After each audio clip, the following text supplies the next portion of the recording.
सतना जिले के रामपुर बागीलान से खबर है, जहां अखिल भारतीय विद्यार्थी परिषद ने आईटीआई महाविद्यालय की विभिन्न समस्याओं को लेकर प्राचार्य के नाम ज्ञापन सौंपा है। छात्र संगठन ने जल्द समाधान की मांग करते हुए आंदोलन की चेतावनी भी दी है। रामपुर बघेलान जिला सतना में अखिल भारतीय विद्यार्थी परिषद के तत्वाधान में छात्रों ने आईटीआई महाविद्यालय की समस्याओं को लेकर आवाज उठाई है। विद्यार्थी परिषद का कहना है कि महाविद्यालय में पढ़ने वाले छात्रों को कई मूलभूत सुविधाओं की कमी का सामना करना पड़ रहा है। ज्ञापन में बताया गया कि विभिन्न ट्रेंडों में प्रैक्टिकल के लिए आवश्यक उपकरण और सामग्री उपलब्ध नहीं है, जिससे छात्रों की पढ़ाई प्रभावित हो रही है। इसके अलावा महाविद्यालय में स्वच्छ पेयजल की समुचित व्यवस्था नहीं है, परिसर में साफ सफाई का अभाव है और कंप्यूटर ट्रेंड की कई कंप्यूटर खराब स्थिति में है। छात्रों ने यह भी बताया कि खेल कूद की सुविधाएं पर्याप्त नहीं है, वहीं छात्रावास में रहने वाले विद्यार्थियों को भोजन की उचित व्यवस्था नहीं मिल पा रही है। विद्यार्थी परिषद ने प्राचार्य से मांग की है कि इन सभी समस्याओं का जल्द से जल्द निराकरण किया जाए, ताकि छात्रों को बेहतर शैक्षणिक वातावरण मिल सके।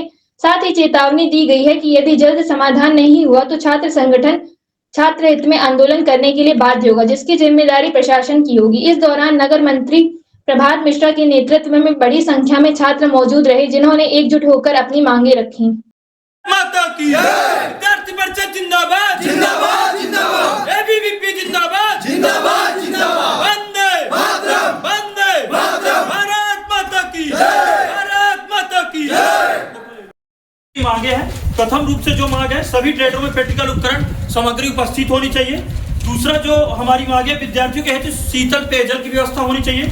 तीसरी हमारी जो मांगे हैं, महाविद्यालय परिसर में नियमित रूप मांगों को लेकर यहाँ ज्ञापन देने आए हैं। आज अखिल भारतीय विद्यार्थी परिषद द्वारा हमारी 8 जो सूत्री मांगे हैं विद्यार्थियों के लिए, जो उसमें से हमारी प्रथम सूत्री मांगे हैं कि जो यहाँ आईटीआई संस्था में प्रैक्टिकल उपकरण उपस्थित नहीं है, जिसके कारण बच्चे प्रैक्टिकल नहीं कर पाते हैं। प्रैक्टिकल नहीं करने के बाद उनको ज्ञान अर्जित ही नहीं हो रहा प्रैक्टिकल का, तो कैसे काम करेंगे आगे चल के। फिर दूसरा, यहाँ स्वच्छता की व्यवस्था नहीं है, नियमित रूप से साफ़ सफाई नहीं होती विद्यालय में, ऐसे ही साफ़ सफाई की कोई व्यवस्था ही नहीं है। फिर जो तीसरी व्यवस्था है, आपकी जो छात्रावास है वहाँ भोजन की व्यवस्था नहीं, बच्चों को भोजन उपलब्ध ही नहीं होता है, और वहाँ फर्नीचर की भी व्यवस्था नहीं है। अगर बच्चे वहाँ रहना चाहें तो अपना स्वयं का बिस्तर लाएं और वहाँ रह सकते हैं, ऐसी व्यवस्थाएं हैं वहाँ।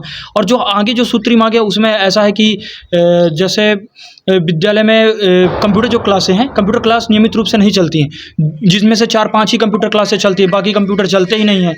और ऐसे भी जो हैं कि जो टीचर क्लास ही नहीं लेते हैं, उनके ऊपर कार्रवाई करने की और यथोचित व्यवस्था करने के लिए मेन सूत्री मांगों को लेकर। अगर आपकी मांगे आगामी सत्र तक पूरी नहीं होती हैं तो आप क्या कर सकते हैं? हमारी जो अगर मांगे आगामी सत्र के पहले, अगर नया सत्र चालू होता उसके पहले अगर हमारी मांगे नहीं पूरी होती तो अखिल भारतीय विद्यार्थी परिषद द्वारा उग्र आंदोलन करेगा, जो कि शासन की जवाबदारी में होगा, शासन उसका जवाबदार होगा। आपका परिचय?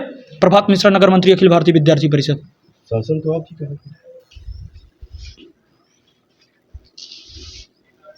माता की भारत माता की विद्यार्थी परिषद जिंदाबाद जिंदाबाद जिंदाबाद।